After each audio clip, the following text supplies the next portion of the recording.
Much appreciated. Yep.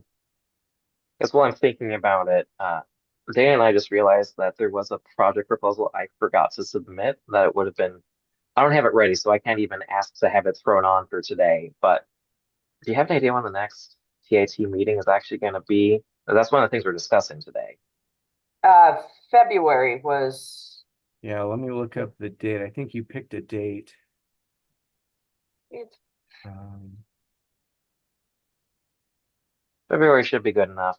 I just totally forgot about the I&I portion of our Main Street streetscaping project, and that was supposed to get submitted, and I just blinked on it.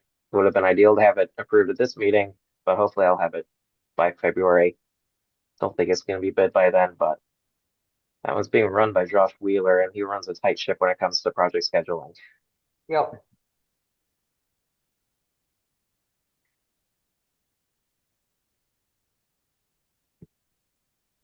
Yeah, and it's always, I mean, if push comes to shove kind of thing and somebody needs something out, well, actually, we'll also be talking about today.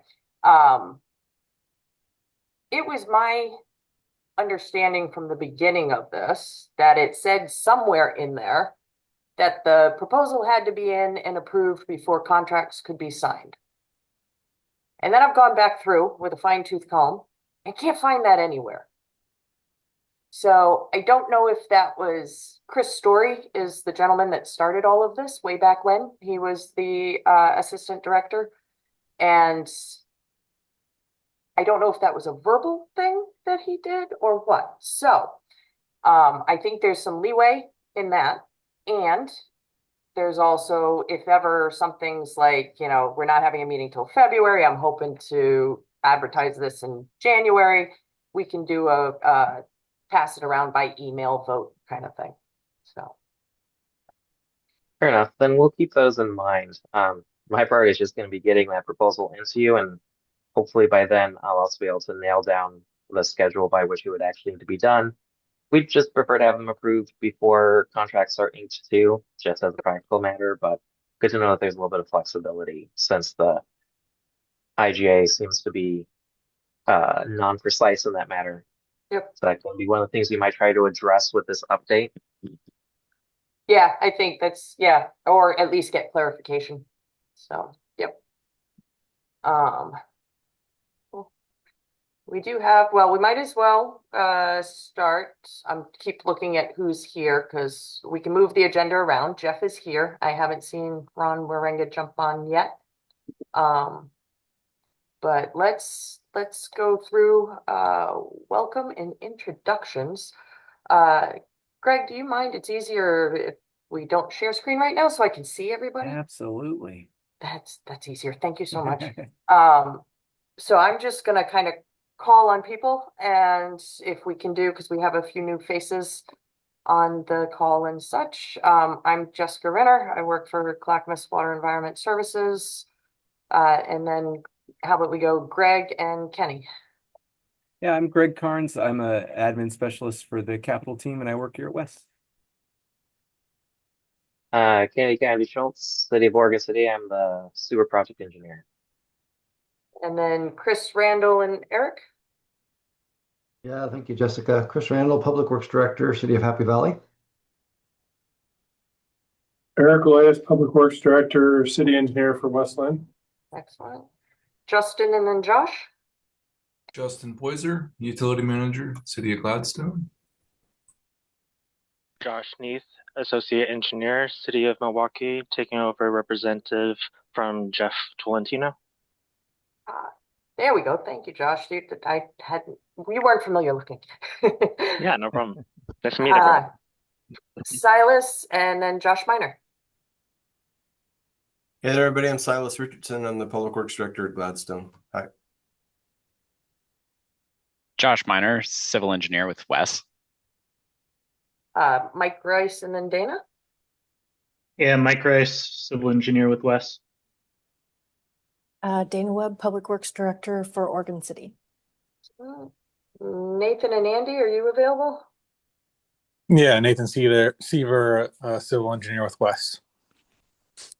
Andy Bachman, Senior Engineer with WES. And Ron Warenga. Ron Wieringa, Deputy Director, WES. Excellent. Did I miss anybody? I was trying to see everybody's face. Speak up if I missed you. I think we got All everybody. right. Excellent. You missed So, me. Jeff Stallard, Capital Manager, West. ah! Hopefully that won't be reflected in my next review. No, that'll be fine. Thanks, Jeff. All right. So yeah, Greg's going to take over. We have a little bit of housework. We have to review and approve the minutes from our last meeting. Yeah, I sent them out, included with the packet last week or earlier this week. But yeah, here's the minutes from last week. Just take a quick minute to see if this sounds right, what we discussed last week or last evening. It was in June, a few months ago. A couple minutes ago. Here's page 2. So actually, I think I need technically a move to accept the minutes as written. I see no issues. I'll make that motion. Thank you, Kenny. Anybody second?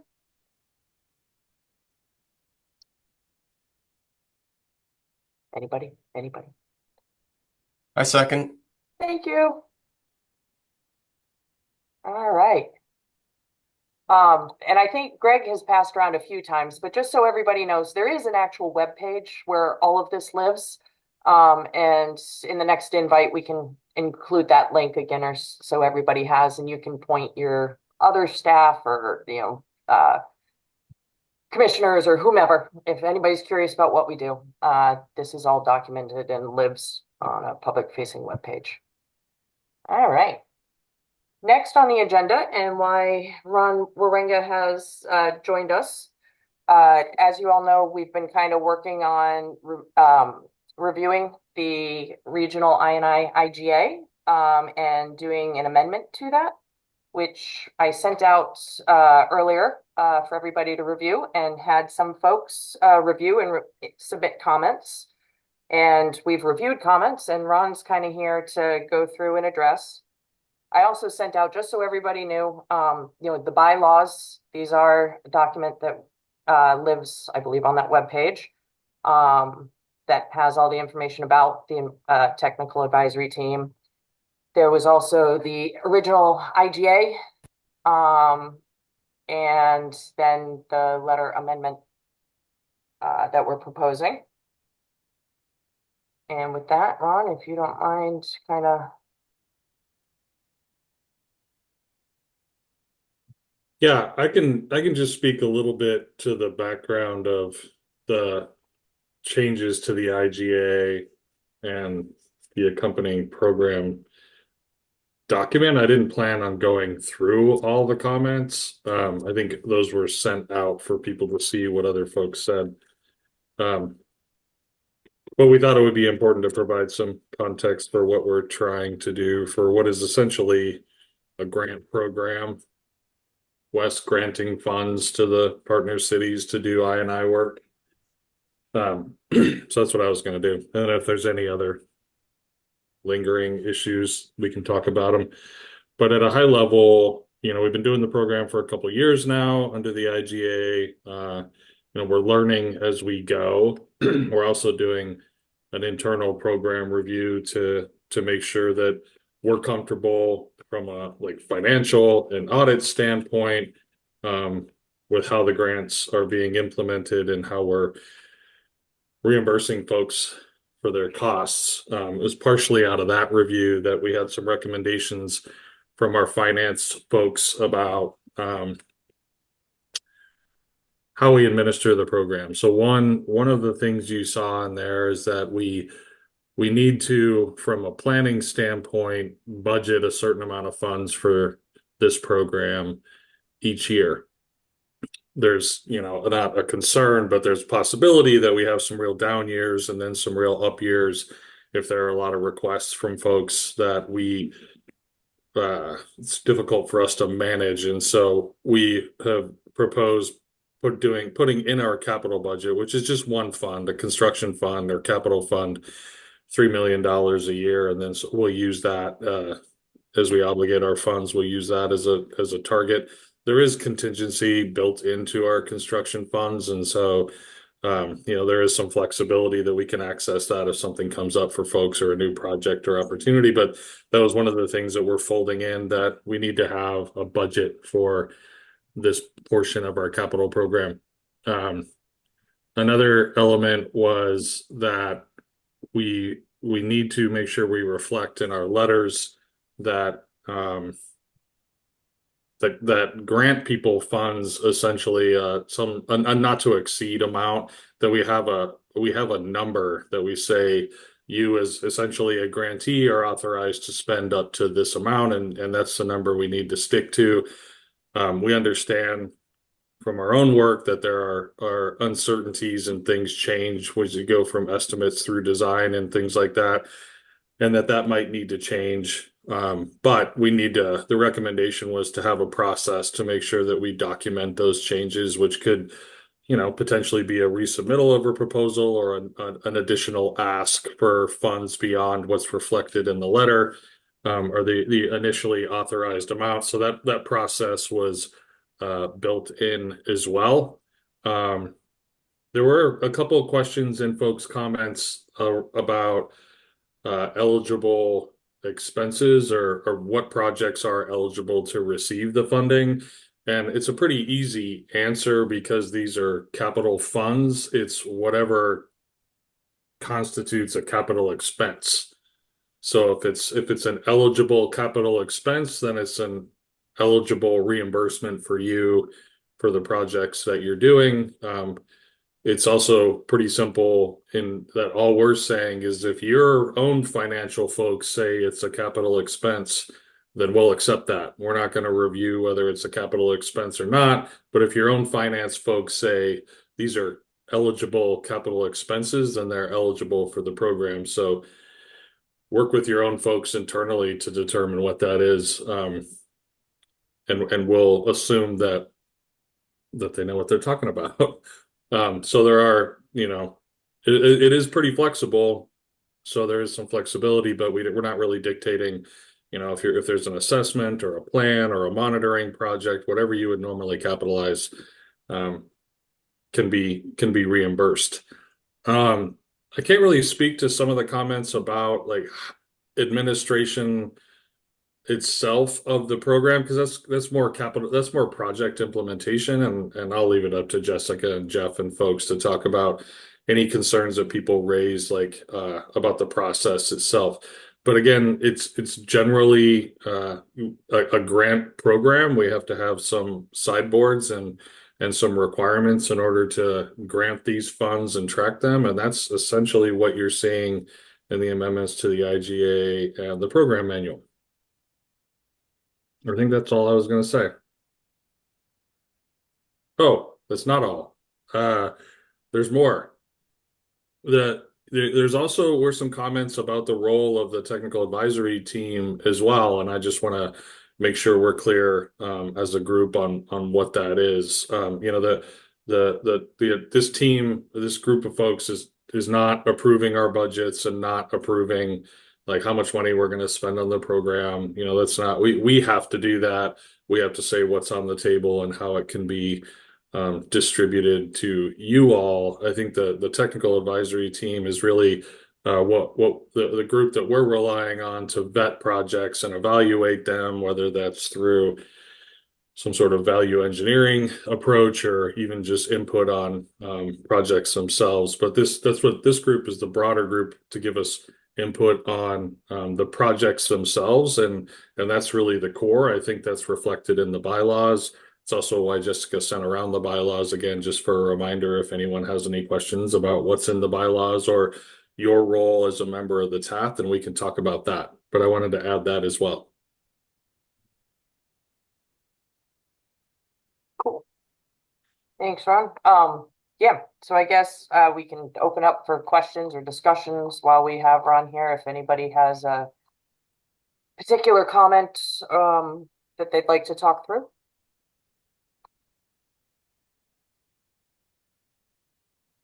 I can wait for a moment to see if anyone else has a comment, because I'm aware that most of the writing in the packet is mine. Go for it, Kenny.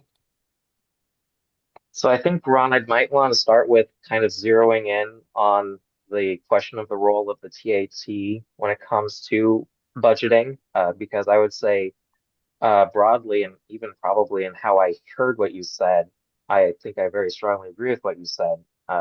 WES as a separate entity should set its own budgets and make its own decisions as to how it allocates the funds. I think where I see the kind of gray fuzzy area is in a case where we bring in more proposals than you have the funds to reimburse. What's the role of the TAT then when it comes to screening those proposals and deciding if there's any prioritization of ones to recommend for funding and ones to maybe recommend to the agency that they push off? Or for that matter, does the TAT have a role in that? Because the TIT does seem like a natural vehicle where we have all the member communities right here. If we can all kind of come to an agreement as a group that a proposal that's being put out, maybe it makes sense to push out, to talk amongst ourselves and say, hey, which of our projects should we delay a year so that we don't go over the West budget? That this feels like the natural place to have that discussion. Yeah, I agree, Kenny,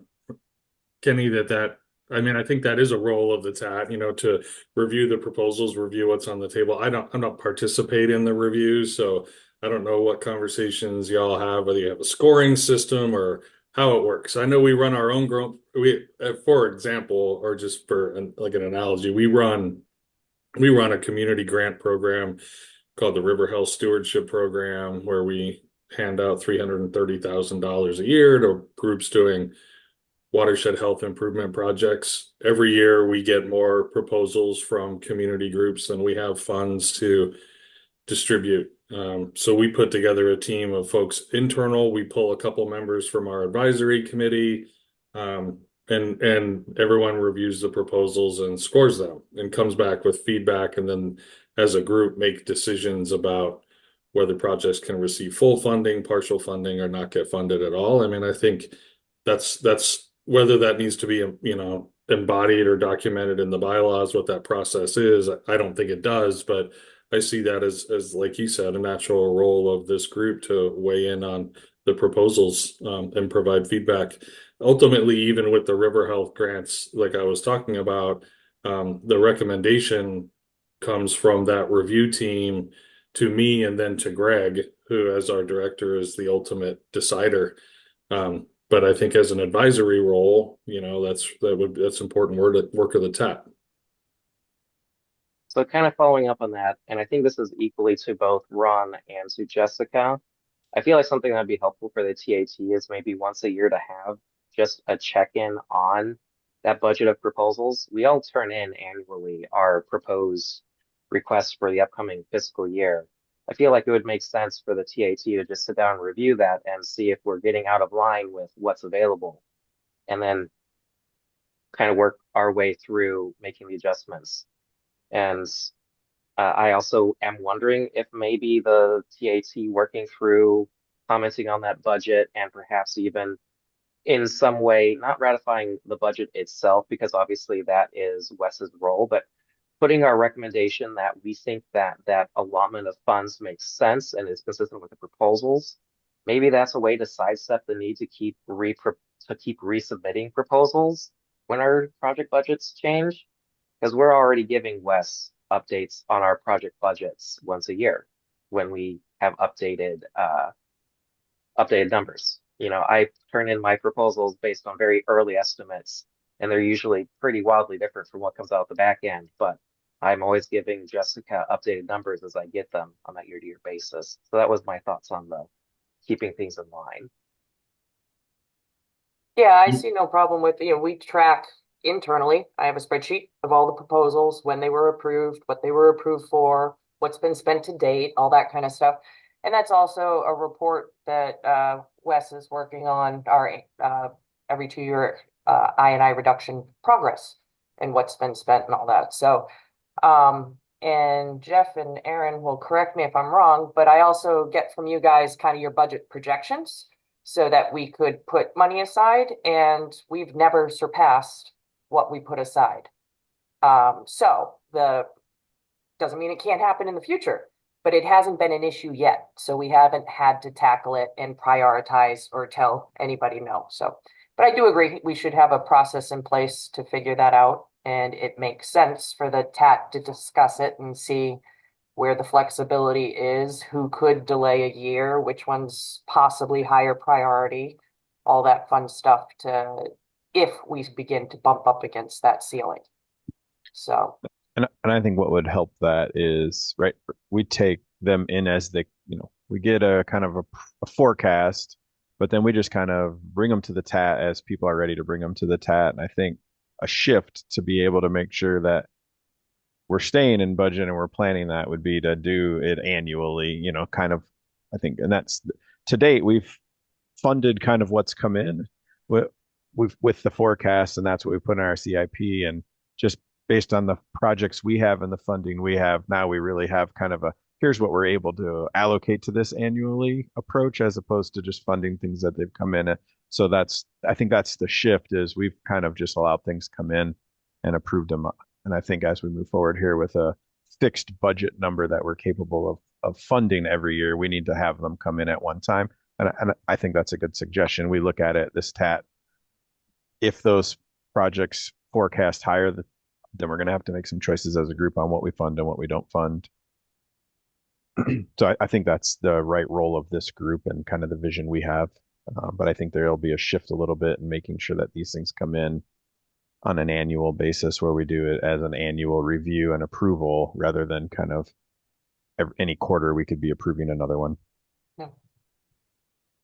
Yeah, and just speaking for Oregon City here, I think we also favor, that approach of having an annual check-in also as a way for us to make sure that Oregon City, in a funny way, we don't necessarily want to be monopolizing the funds ourselves because we recognize that if we are keeping the money away from our partners, there's only so much of our goal towards the treatment plant that we are physically capable of doing ourselves. The pipes are in all of our communities.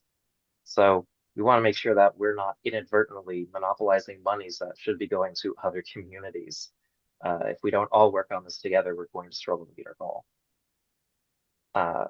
A follow-up question for Ron. One thing I did mention in my comment that I was curious on your thoughts of in terms of budgeting and finance and what issues it might create was, could there be a mechanism to delay reimbursement as opposed to construction? So for instance, let's say that the reimbursement budget for a year is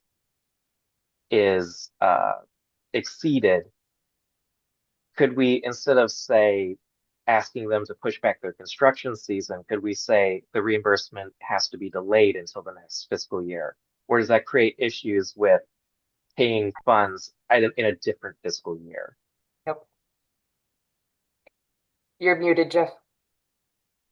Yes, it creates issues. We run into that a lot on our kind of budgeting, right? Because our fiscal year ends in June, which is right in the middle of construction. So shifting things a month will cause us issues around that, just on big, invoices that come in and stuff. And so, yeah, it really is a fiscal year kind of thing. Okay, that's really the only answer I needed. Yeah. And just to put this in perspective, WES is putting aside $3 million a year. That's just 2 million. Sorry, Jeff, 2 million a year. So do my math again. So that's just shy of 6 million of projects. Right. If it's 33%. Kenny, if you, with your CIP and all the work you're doing, are you guys spending over 6 million a year? We will be. Okay, that's because previously, we had sent out all the budget projections and all that, and we had one year that people thought they were going to spend 16.5 million, and that didn't happen. You're stealing my thunder a little bit, but just to paint the picture, we've allocated 2 million since this kind of program came underway. We've contributed 6.8 million total to member communities in this work, and so that's over, I think, coming up on the 5-year window right now. So it doesn't mean that we won't get more in the future, but just to paint the picture, 6.8 is what we've contributed to date. Yeah, I think in active construction contract values I have right now, I might be right at that $6 million value. between Lynn 2 and McLaughlin 1. And keep in mind the break in fiscal year. So, Yes, that's where all this gets complicated, of course, because Yep. the expenditures of some of these are spread out over multiple years, which I do my best to reflect in the budgets I submit. cool. Yeah.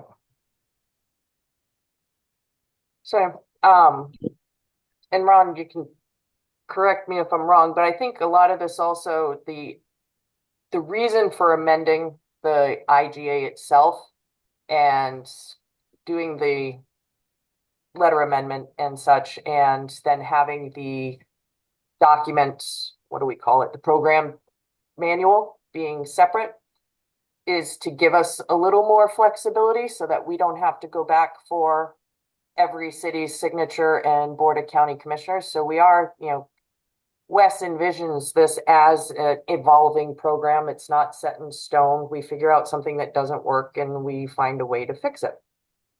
Now that may be just me being too, let's everybody play nice.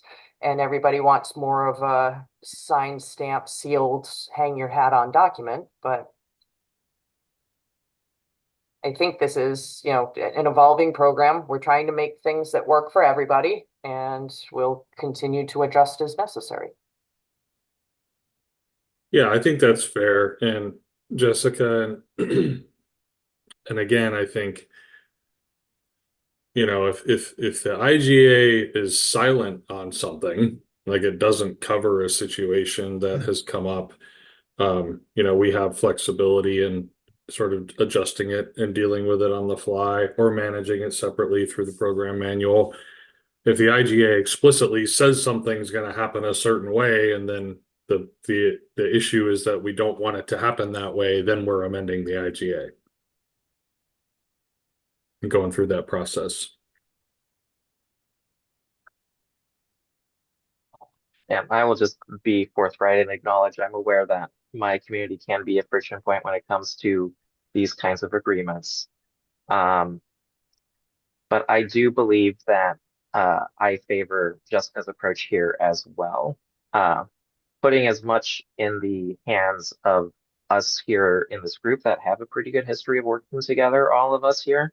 We're generally pretty agreeable people. We've generally been able to have good reasoned discussions, and I feel like the working relationships are positive. So I think putting more of that ability for flexibility into the hands here of our groups and keeping what needs to be put in the IGA there, but maybe not too much else. I think that makes good sense. And I favor that approach as well. Yeah, it certainly gives, more flexibility for Jeff and Jessica and Greg, who are implementing the program and managing our overall capital program, more flexibility for sure. And also just to say, that when I'm thinking about the process, I'm thinking about our board. I'm not thinking about your commissions or your city councils. It's not that anyone is more problematic than another. It's just a whole process that we have to go through, and I'm thinking about our own board. So I'm not thinking about any one of you. Well, to a certain extent, that's why I speak up, because I think about my own board. So Right. All right. Is there any further discussion on this topic? Questions from anybody? All right. I might just pitch out to Dana to make sure that she's satisfied that we covered everything that we think should be covered. I don't feel a need to belabor anything else. Dana, do you feel comfortable? I'm good. Okay.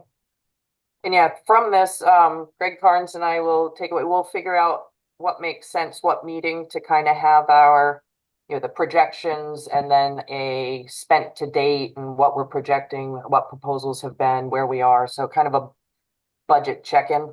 I'm thinking the February meeting, but we'll see how that goes. Would be a good time frame each year to do that. And then we'll be working, Ron and Greg Geist I'll be throwing the ball to you guys for the signatures for the different cities and such. And I would just add that this is not a bad problem to have. when we start, we purposefully left this open when we initially came up with this idea. It was like, okay, well, how much? And so we looked at everyone's 5-year capital improvement plans and said, well, I don't think we need to put a cap on this at this point. If it's successful, then yeah, we're going to have this conversation and work all this out. And I'm glad to say that has been successful, and that's why we're here today. So. Thank you. All right. So next on the agenda, we had Jeff Stollard was going to present our draft CIP.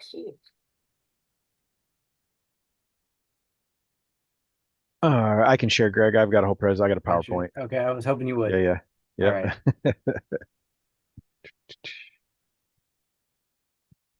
Let me know that everybody can see that. Yep.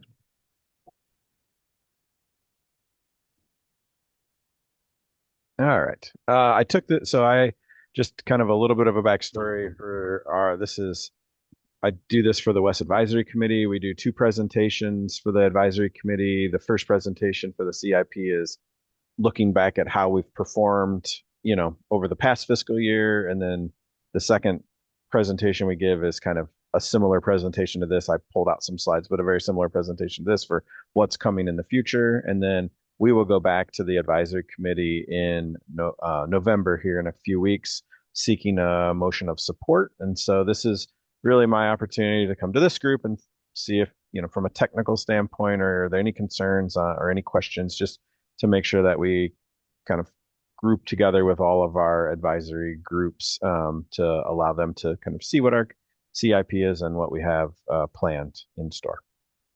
So with that in mind,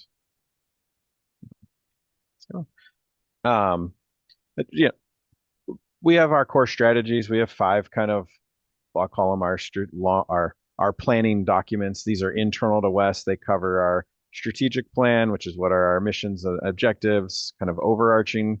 Our budget is an annual. We have our 5-year CIP, and then we have the long range financial plan. So these, I call them the 4 legs of a chair, right? They all feed into each other. They all balance each other out. So this CIP is really one leg of a stool of 4 that we really use when we view our projects and the things that we're trying to accomplish. And then the CIP, of course, then is built up from all of our facility plans and our master plans. And so to date, basically within the last 8 years, we've done all of our planning documents, updated all of them, the most recent of which was the Storm System Master Plan completed in 2023.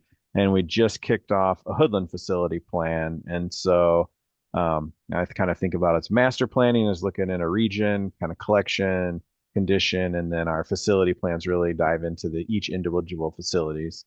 I'll note the Willamette facility plan is built up of, there's really 2 facility plans in there, one for our Kellogg Creek treatment plant and one for our Tri-City plant. But all of our planning documents are recent, which is good because then it gives us a really nice foundation for what make up the CIP. So basically the CIP, both the storm and sanitary CIPs our surface water and sanitary CIPs are a buildup from these facility and master planning documents. And so we've made no small investment in trying to determine what we need to build, when we need to build it, and right sizing it to fit what kind of growth and condition there is. And so that's our CIP. You'll see, there's really two a reliability piece, which is condition, and then the capacity, which would be population growth. And so when we look at SDCs, the only portion of our CIP's projects that can be attributed to SDCs are on the capacity side. And so no SDC funds go into the reliability side. So if we have a project that's addressing both, we try to, or I think about what the costs might be and try to come up with a percent of the project that addresses reliability versus capacity. So when we look at our SDC eligibility, that's the hoops we're jumping through to make that determination. But not all capital projects are strictly around capacity, I guess is my point. And a lot of our infrastructure was built in the 80s. And so there's a lot of reliability projects we have on our books. And this kind of breaks down what from a wastewater standpoint, what we anticipate, between the reliability and capacity. There's a little bit of regulatory in there. And so those cover some of the unknowns where we're kind of forecasting what might change. What it wouldn't account for is if we got a significant change to a permit limit one of our treatment plants, right? We're not carrying capital dollars to holistically change our processes. So that's not captured, but this is some points of, so that could change if we get a permit limit that changes significantly. Our planning documents cover what we might do in that instance.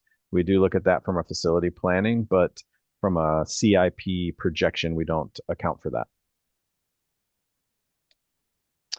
And then our CIP, and kind of facilitating the conversation we had just a little bit ago, or building on it, right? We assume that the basins that were identified in our sanitary system master plan, we're addressing the significant I&I in those basins. And so that's, the basis of all the things we're building is under the assumption that we're going to meet that reduction in I&I. And we are well on our way. And I have a slide later that talks a little bit about that, but we're making good headway in that and investing in that to meet that goal. So with those kind of overarching things in place, we built a video for our outfall, which I just think is a nice way to communicate with folks. And Dana and others, I think, that might have seen this. I apologize to have you sit through another time through this video, but I'm really proud of what we put together. And this is around a look back at the outfall project that we are just in the process of wrapping up. It'll go online here in December is the anticipation. And so the in-water work is finishing. They're doing some final grading out in the river this week, and the barges will be gone. And we have some stuff on the land to finish up, and then we'll put it in service. So it's a really exciting project for us. We spent just over $60 million on this project, so wasn't a small investment. But we did make a video to kind of help communicate. I thought I'd share with this group.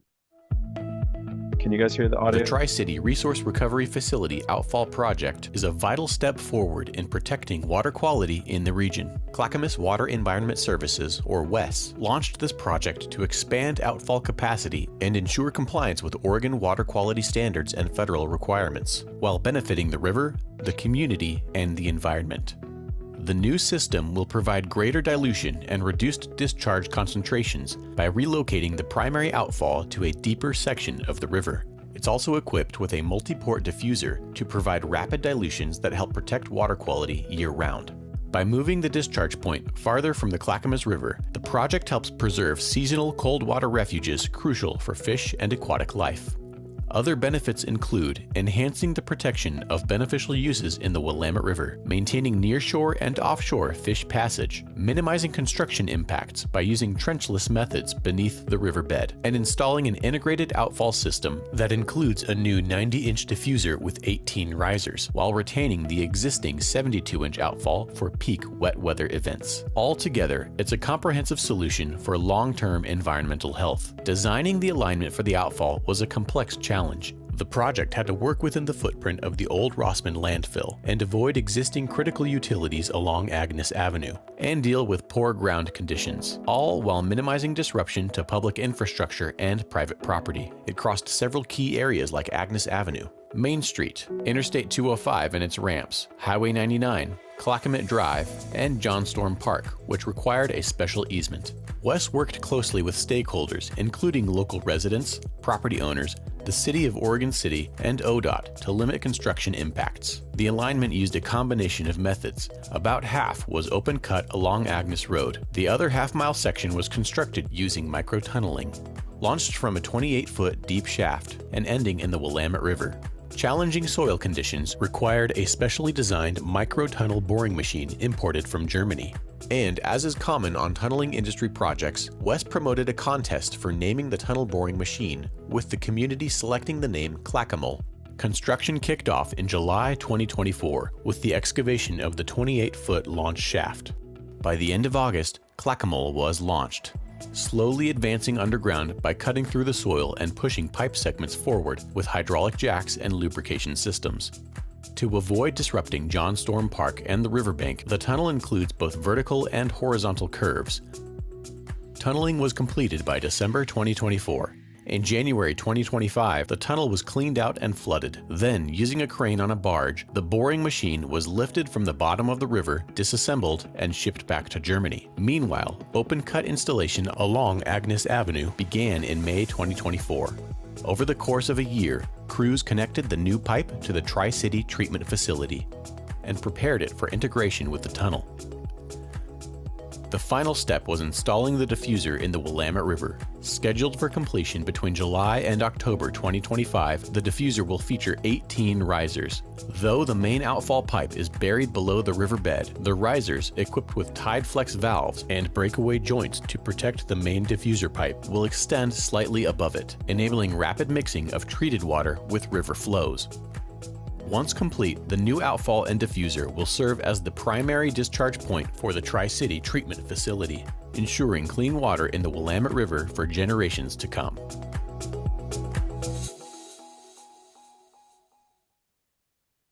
All right. I think that'll be the last time I talk to this group about the outfall, but it was a really fun project and I'm really proud of it. So sorry if you guys had to hear about that again. So then I'll dive in here, just a summary of the major updates from the last 5-year CIP to this year's five-year CIP. We updated all of our project cost estimates. So if we got a new cost estimate over the last year, we included that information. If we didn't, we added a inflationary, call it a construction indexing, so that we make sure we keep our CIP, in today's dollars. Our financial long-range plan then looking forward is how our model includes inflationary assumptions, but for our CIP, we want to keep it as today's dollars cost. We separated the Clackamas Area Interceptor program into distinct detail sheets: the upper, the middle, the lower, and the Mount Scott. And so that's a shift from what we had presented before. We added a new project to address a deficiency around our decant facility. So that was something that didn't come about in any facility plan, but came about more in just use, and we're having issues with it. And so we're going to get in there and see what we can do to make that better and more functional for us and all of our users. We added a new program to address aging SCADA infrastructure at our treatment plants. And so those are the PLCs and the controls that really help us manage and run our facilities.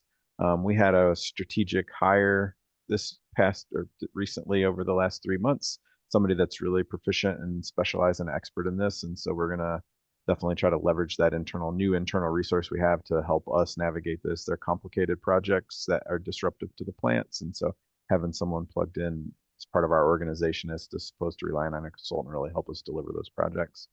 And then we separated the Sandy River Lane and Timberline Rim pump stations up at the mountain into two projects. There's a driver, the Sandy River Lane, the river itself has meandered a little bit, and so that project is to move our pump station across the street to give us more, further away from the river to protect ourselves against that. That's become a higher priority, I'll say, than what we had.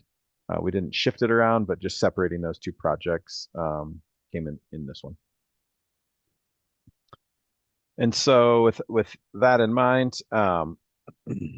here is the overall 5-year spend.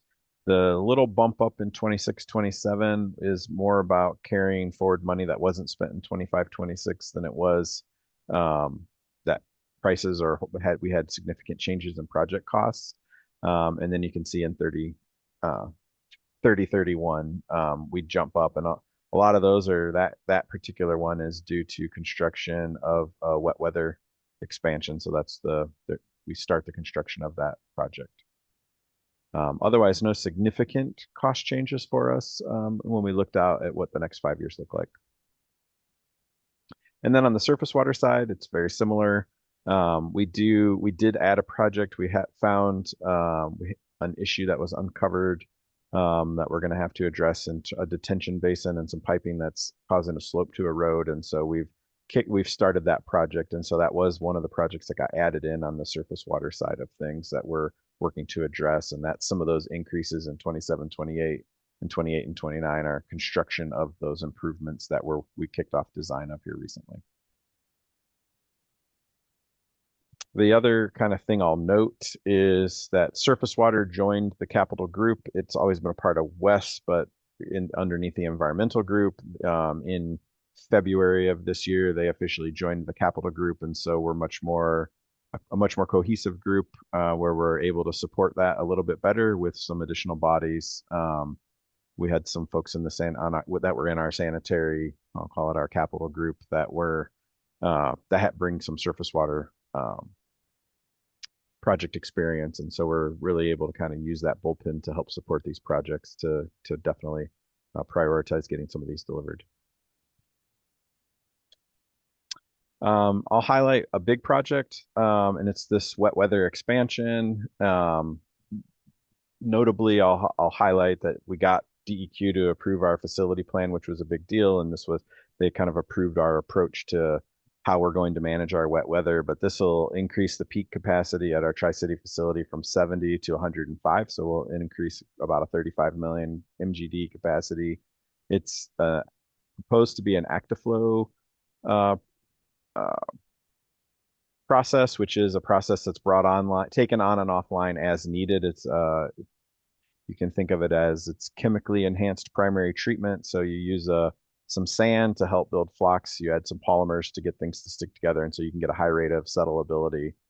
It will allow us in high weather to send better water to the river, which is a benefit to the Willamette River. But it was a big deal to get DEQ's buy-off on that. It took us about 18 months working closely with them to make that happen. So we're pretty excited about it, and we're expecting to put an RFP out in January to get a consultant on board to help us move that project forward.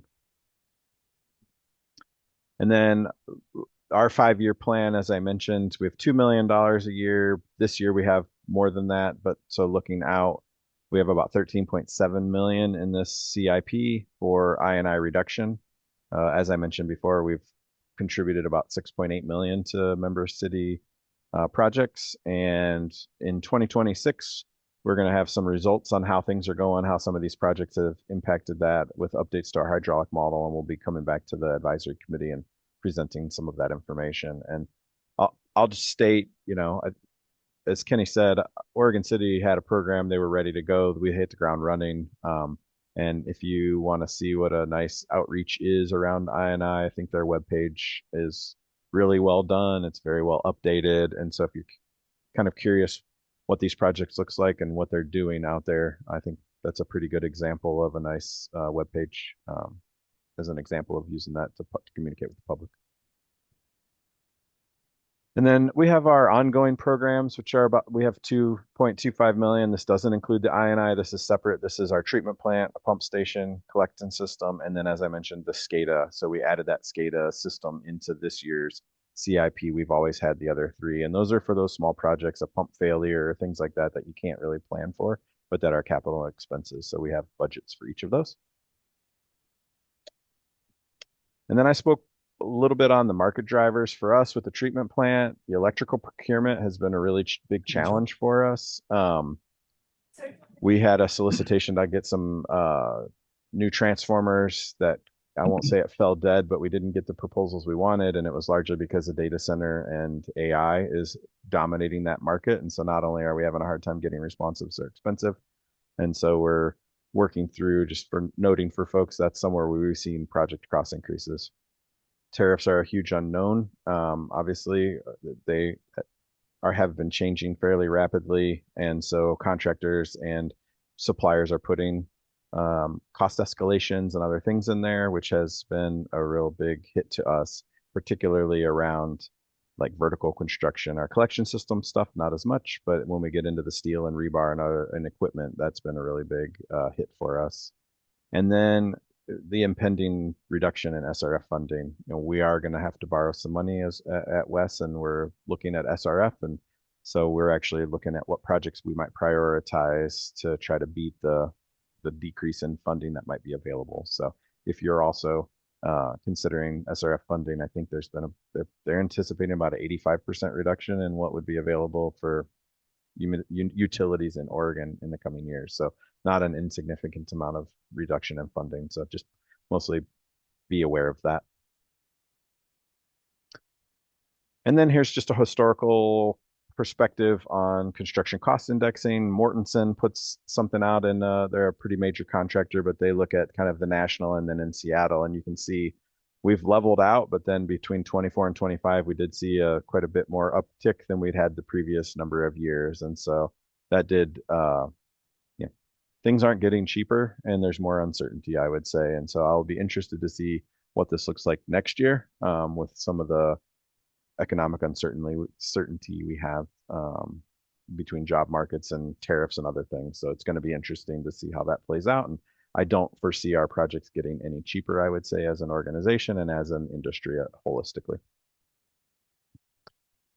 And then Aaron at the advisory committee usually presents these slides, but just kind of our long-term financial plan. The key objectives that build into that are that we continue to provide the services and protect public health, that we ensure we have the capacity, that we deliver that in the most cost-effective manner, that we make sure we pay all our debts, and that we work with our member communities or our advisory committee to charging people for the services they received and not specifically charging different folks different things. So a regional provider. And then a quick slide on just the financial planning and the rate impact. And so we've said we've projected out a 5% increase year over year. That's kind of our metric that we're trying to use. Whether the board approves that every year or not, that's the assumption we're going on, or that's the goal we have when we program our projects and our spending. And so you can see that we're anticipating to spend about $237 million over the next 5 years on sewer and 27 on surface water. So we're not insignificant budgets and projects we have to build. And to be able to do that, with a predictable and moderate rate increase, I feel pretty proud of our organization and the planning that went into building up funds to go out and deliver these projects while keeping rates reasonable for our ratepayers without, sticker shock surprises. And then, this is just kind of how it works. We have the 5-year improvement plan that feeds into the budget. We have the long-term rate forecast, and then we go to the proposed budgets that has a do loop back with stakeholder input. We do the advisory committee and other finance committees. And then obviously it goes to the board, and there's always this kind of do loop. So it's not a once and done operation, but this 5-year CIP is what really makes up our budgeting document. So next steps, just overall, we're going to request feedback from the advisory committee. We've already requested it. We're presenting here at the TAT, and we'll be seeking a motion of support to adopt from the advisory committee to take to the board for adoption of our 5-year CIP in January. And that's it. We'd shared out the document. If there's any written comments, if there's any questions, I'm happy to answer them here. And then, like I said, we'll be going to the WES advisory committee next month. Anybody have any questions for Jeff? Jessica, less of a question, more of a comment. I know, Jeff, that you have presented several times to our group on a capital project or a group of capital projects that you guys are doing at WES. It's super helpful for me as a public works director to understand the why behind those projects. I think that's very helpful. I can let our city managers know. I can let some elected officials know before they may hear about it or try to understand it at a higher level. So I know that I would invite you anytime you have a moment to connect with us on anything in general, and I appreciate the update. So thank you. Thanks, Chris.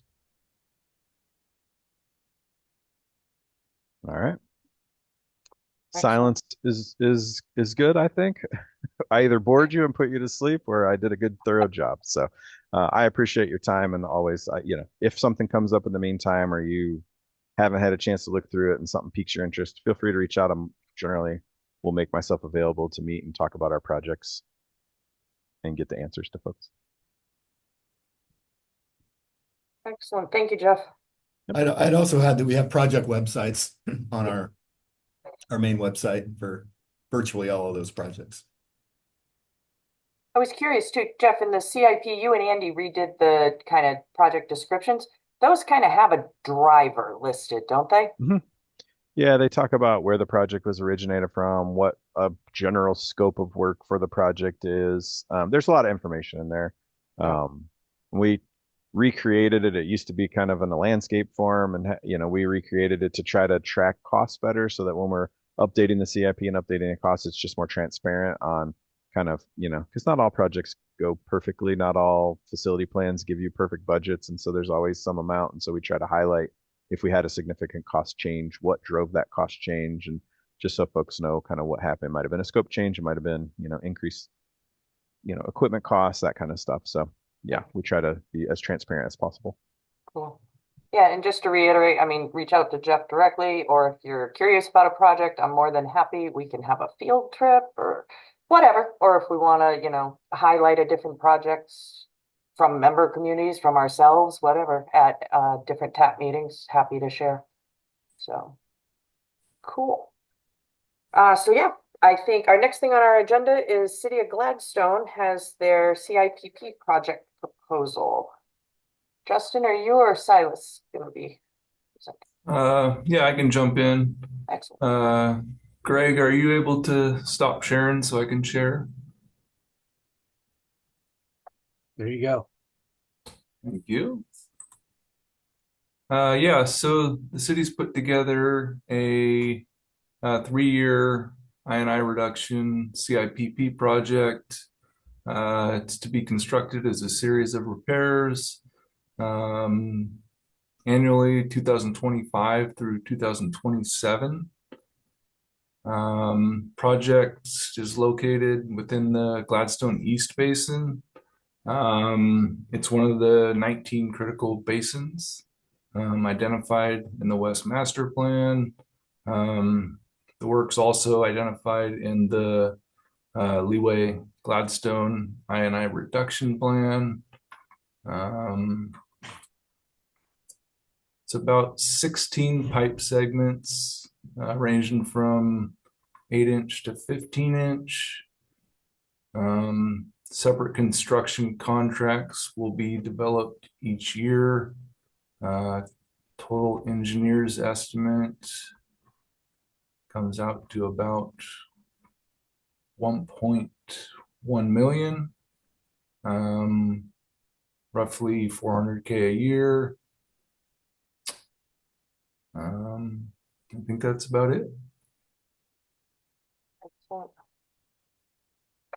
So yeah, just to hit the highlights, and Ron can see currently the criteria that the TAP reviews is it in the 19 basins? Yes. Is it, they've done the research and it's designated or designed to reduce I&I in this basin. We all know CIPP is a widely used method of reducing I&I. Yeah. So that's typically the criteria. Is there any questions for Justin or Silas about the project? All right, are we all comfortable voting whether the TAT recommends this project be included in the regional I&I IGA? So I'll call for a vote. If you agree that this should be included in the IGA, please raise your hand or say aye. Aye. Chris, you get a vote. Good, thank you. Oh, the computer hand. I'm used to my regular hand. Cool, and then Josh from Milwaukee, I believe you would get a vote as well. So you feel comfortable with a thumbs up? Perfect. Excellent. All right. Thank you. And we can move on to Kenny has Oregon City's 2026 manhole project for us to review and vote on. Kenny, do you want to Yeah. share or should I? I can share. I got it pulled up. Okay.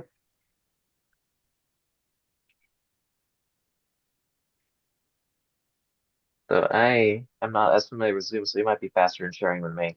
Oh, okay. I got it right here. Here. Yeah, go ahead and pull it up.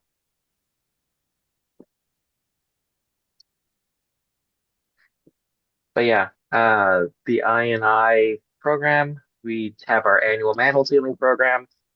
This year we're going for a little bit larger of a project than usual. We've usually been in the $200,000 to $300,000 range for construction budget. We're going for 426. We're mostly going to be focusing in on manholes in the McLaughlin, South, and Warner Parent basins. So these are kind of areas that are outside of where the I&I program is focused with its mainline projects. So we're going to take care of some leaky manholes that we know exist out there. And then also our normal procedure now when it comes to integrated rehab of our main lines and manholes and everything is to come through and do main lines and laterals first and then follow up with our manholes. Originally, we were going to do both the Rivercrest Phase 4 and Malala Avenue manholes this year. But since another program, our water infrastructure, WIFIA, was the Water Innovation and Infrastructure Financing. Anyways, they're active in Malala Avenue. We don't want to be trying to compete with them for space, so we'll push that off a year. But yeah, we're just going to do some more grout injection. It's fast, cheap, and easy. About 426,000 plus 110 in engineering. That's through our WES contract. Excellent. Anybody have any questions for Kenny? I think, Kenny, you may have mentioned this, but I believe your intention, Oregon City does this annually, so we'll be seeing one of these from you guys every year. Yep. Cool. Right. So yeah, do we vote? I need a vote to approve or include this under the regional I&I IGA program. So all in favor, please raise your hand, say aye, what have you. Excellent. Thank you very much. Cool.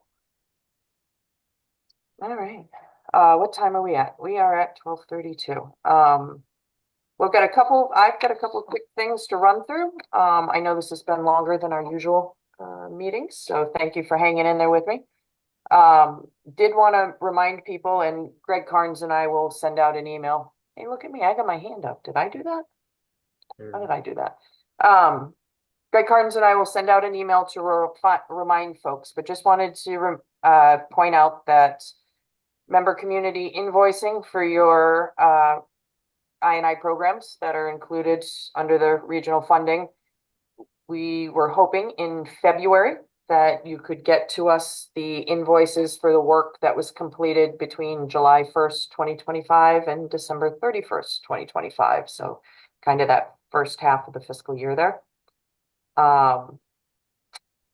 Also, member community annual I&I reports. Part of the requirements of the regional IGA is that member communities submit an annual I&I report. I'm going to go through and make sure. I believe I have everybody's up to date for those of you that have funding, and I'll send out reminders. And again, we keep using Dana and Kenny as an example, but Kenny puts together a quite amazing annual report to his county or his commissioners to highlight the work that they've been doing. And I think they're on the webpage. We can all take a peek and get some insight on how we might format things for those of us that don't have those reports yet. So, and our next meeting, Greg Carnes, I don't know if you saw it, was it the 19th, something like that in February? A Thursday late in February, so. Yeah, I didn't know if it was the 19th or the 26th. We'll get the exact date of that. So I believe the invites have been sent, so it should be on our calendars. And at that time, I will be looking for projected budgets from everybody so that we can do our budget forecasting and such. And I will work on getting a report out, like Kenny suggested, on proposals that we have approved, the funding that we've approved, kind of thing. So we can kind of track funding to date, what's been spent, what we've already approved to be funded, and see where the program stands financially. All right. Cool. And with that, anybody have any questions for the group, or open it up to roundtable kind of discussion?